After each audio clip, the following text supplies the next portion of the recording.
Natural, hindi lang basta ilusyon ng doble ko.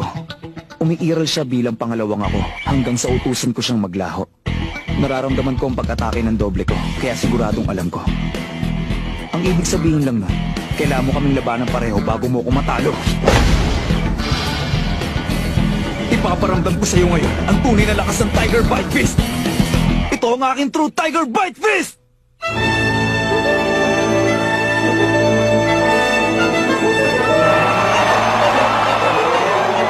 Gamit ang yan, nakalikha si Castro ng double ng sarili niya at ang kanyang special attack, ang True Tiger Bite Fist. Naputol na niya ang kanang braso ni Hisoka. Ano ang kalalabasan ng kanilang laban?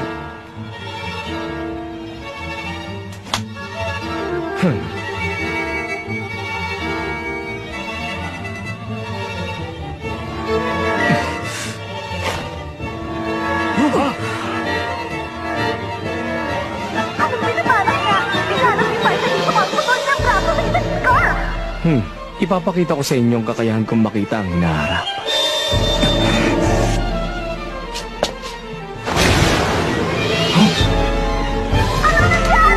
Nawala ang kanang braso niya! Umuuna na naman sa lahat! Ano kayang balak niyang gawin?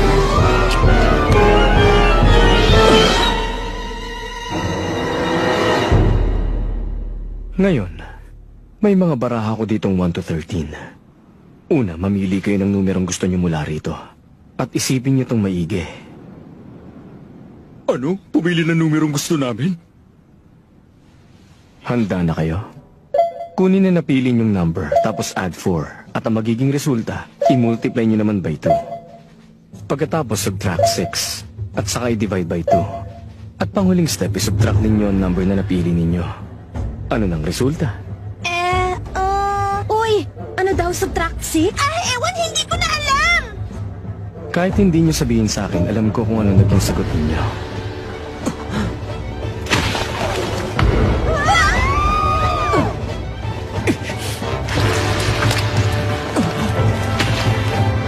At ang sagot ninyo, ang 1. Yun nga ang sagot. Pero paano?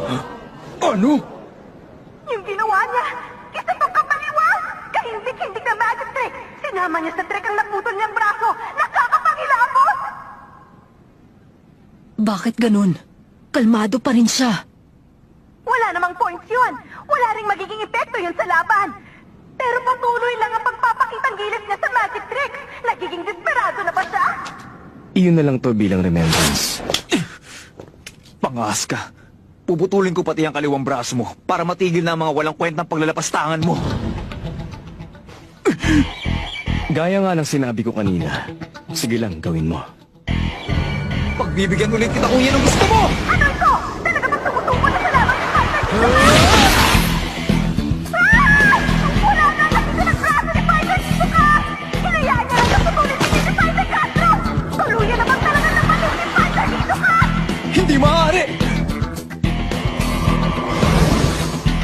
Tulad ng inaasahan ko, yung double mo ang gagamitin mo para umatake. Kung ikaw mismo sumugod, so sorpresahin sana kita ng isang special na counter-attack. Gamit nito. Ano? Yung nakita natin pinutol ni Castro kaninang kanang braso niya tumubo ulit? Special ko yung magic trick. Kaya niyo bang hulaan ang sekreto sa likod nito? Imposibleng tumubo uli yan. Nagsisinungaling siya. Halata naman gumagamit siya ng hen para gawin yan. Pero anong klaseng hen ang ginagamit niya? O bakit? Natatakot ka sa akin? Mukhang nabigla ka dahil hindi mo naintindihan yung ginawa ko. Kaya nga magic, hindi ba? Talagang kapuri-puri ang kapangyarihan mo makalikha ng isang double. Pero naiintindihan ko na ang abilidad mo ngayon. Madali na para sa akin hulaan kung paano mo gagamitin ang double mo sa pag-atake. Kaya alam ko rin kung paano yun ko kontrahin. Nanghihinayang tuloy ako.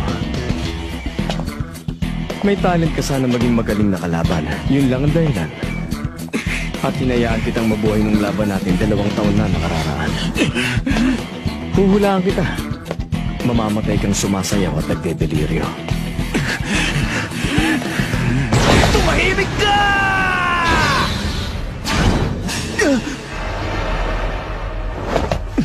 Paano niyang nalaman ng tunay? Ang double. Naligang saktong kopya ng original na version. At kung minsan, mas perpekto pa sila sa tunay.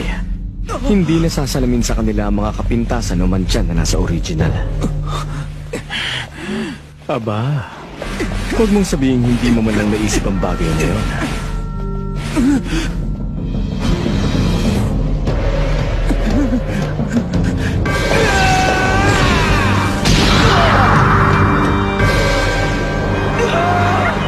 Nakita ko mga kaibigan!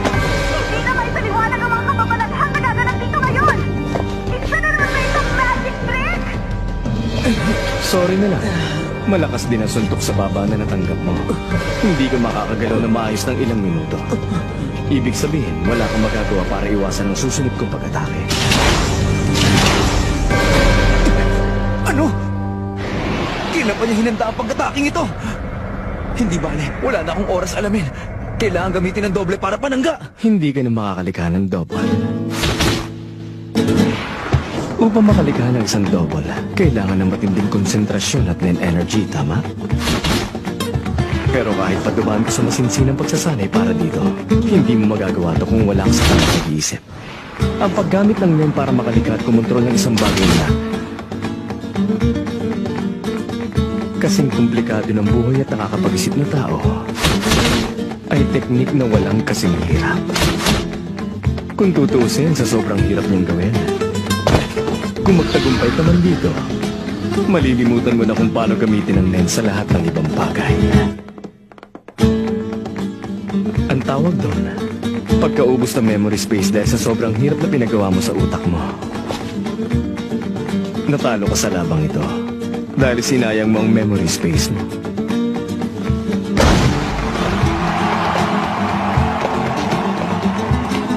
Hindi na makatayo si Fighter Castro! Panalo si Fighter dito ka! Fighter! Hisoka!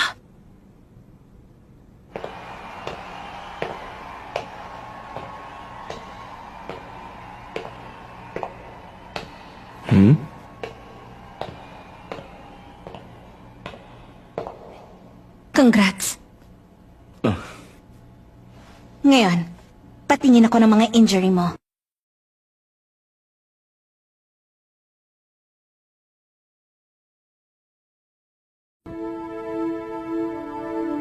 Dati may konting pagdududa pa ako, pero nawala na pagkatapos kong makita ang match mo. Malala na talagang sayad mo. Hindi ko naman ikakaila. Bakit ba gustong-gusto mong ipahamak ang sarili mo ng ganito? Ginagawa mo ba yon sa ngalan ng magandang performance? Ewan. Okay, wala na akong pakialam, total binabayaran mo naman ako.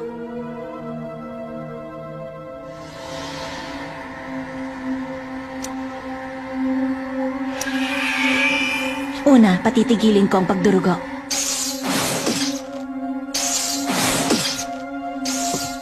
Oy, dahan-dahan ka naman. Nakakabit pa yan. Sige, oo na. Tanggalin mo yung aura mo.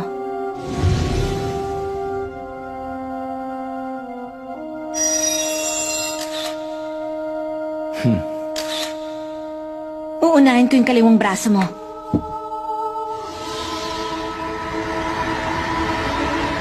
Humanda ka na. Gagawin ko ang NEN stitches.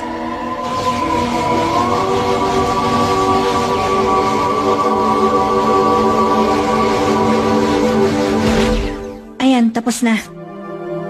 Mga ugat, buto, laman, lahat-lahat na. Konektado na uli 100%.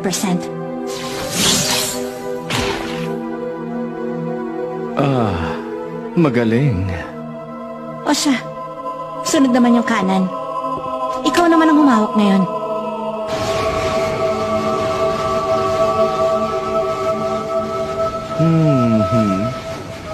Palagi talaga ako nabibighani sa kakayahan mo.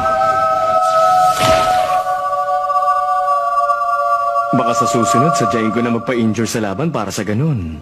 Mapanood ko uli na kamamangha mong teknik. Wala akong pakialam. 20 million para sa kaliwa, 50 million para sa kanan. Bayad mo. Dali na, nagmamadali ako. Walang problema, ide-deposit ko yung pera sa account mo. Ah, ganon? Okay, siguro naman kaya mo nang gamutin yung iba sa sarili mo. Ang lamig mo naman sa customer mo. Hindi mo na ako kailangan. Makakaya mo nang ayusin niya ng bungee gum at ng texture surprise mo. Oh, mas okay siguro kung itatago ko ito. Para naman sa ganon. Patuloy ko silang maloko lahat na napagaling ko to sa laban ko, hindi ba? Ang hawak ko ngayon, karaniwang scarf. Walang espesyal sa kanya. Gamit ng bungee gum, ilalapat ko ito sa braso ko. Tapos gagamitin ko naman ng texture surprise para magmukha itong parte ng balat ko. Ang bilis. Kahit siguro isang Nen Master maloloko niya sa bilis niya, mapapaniwala niyang kahit sino na talagang ganap na gumaling ang braso niya. Sunod naman dyan sa kabila. Ang bungee gum. Hinuhulma niya ang aura niya para maging katulad ito ng lastiko at mabisang pandikit. Nababanat ito at bumabalik din sa forma at dumidikit ito sa maraming bagay. Madali lang tanggalin ito kung kailangan. Siya nga pala, bungee gum ang pinangalan ko rito dahil nung bata pa ako, yun ang pangalan ng paborito kong bubble gum na lagi kong binibili. Salamat sa trivia pero hindi ko tinatanong. Ang texture surprise. Pinagsamang lakas ng imahinasyon niya at ng kanyang aura para magayang itsura ng balat ng tao. Para itong kopyang napakataas ng kalidad. Masasabi mo lang na peke kapag hinawakan mo. Pero marami na rin itong naloloko. At yung pangalan texture surprise naman, galing sa pangalan ng mga sticker na libre kasama ng sikat na chichirya noon. Masarap din yun. Ang hilig mo ring magbigay ng unwanted information, ano? Pero nung ginamit ko itong dalawang kakayahan ko kanina sa laban, aminin mo sa akin, napabilib ka rin, hindi ba? Ha? Nakita mo naman kung paano ko ginawa lahat yon. Oo, madali lang naman eh. Gamit ng magic trick mo, nakalikha ka ng distraction. Paghagis mo ng braso mo, kunwari nawala ito at napalitan ng mga baraha. Pero ang totoo, dumikit lang to sa bubong ng stadium gamit ang bungee gum mo. Habang yung scarf na bumagsak, dinikit mo naman sa sahig. Sa pamamagitan ng aura mong hindi nakikita ng karamihan, nanatiling nakakabit yun pareho sa kanang braso mo. Samantalang yung 13 barahan naman na nahulog sa sahig, nanatiling konektado rin sa isang linya ng aura na hawak mo naman sa kaliwang kamay mo. Tapos, nung hinagis mo yung Ace of Spades kay Castro, Iyon na lang to bilang remembrance. napakawalan mo yung mga dulo ng aura sa kaliwang kamay mo. At nalipat ito. Lahat ng 13 orang konektado sa mga baraha, kumapit sa katawan ni Castro. Pero, bakit hindi man lang napansin yun ni Castro? Dahil sa isa sa pinaka-basic ng techniques, ang Zetsu, sa pamamagitan ng teknik na yon, nagtagumpay ka sa pagtago ng aura mo. Pero may butas sa plano kong yun, hindi ba? Oo. Ang sino mang bihasa sa paggamit ng Ren, isa ring basic technique ng Nen, pwedeng i-focus yun sa mga mata nila. At madali na nila makikita ang hinanda mong patibong. Kaya kinailangan mo pang pakitaan si Castro ng ganong magic trick para guluhin ang isip niya. Habang nagpanggap ka ding walang ginagawa at hindi interesadong lumaban. Dahil doon, hindi siya nagtaka sa kakulangan mo ng aura. Nakumbinsin mo siyang dala lang ito ng sobra-sobrang kumpiyansa mo sa laban. Matapos mong matiyak na nasa ayos na ang lahat at kumagat na si Castro sa plano mo, nagpalabas ka ng isa pang linya ng aura mula sa kaliwang kamay mo at pinakapit mo itong maigi sa baba ni Castro. Sa puntong ito, kumpleto ng paghahanda mo. Nagamitan mo na ng texture surprise ang scarf sa sahig at nasaan nyo na ng balat ng tao yung panig na nakatago sa paningin.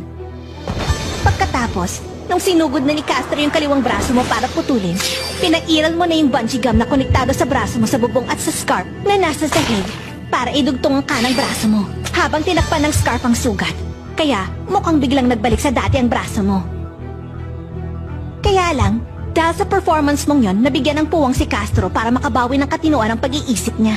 Hindi bumenta sa kanya magic trick ko. Alam niyang imposibleng maibalik ang brasong pinutol niya ng ganong kadali.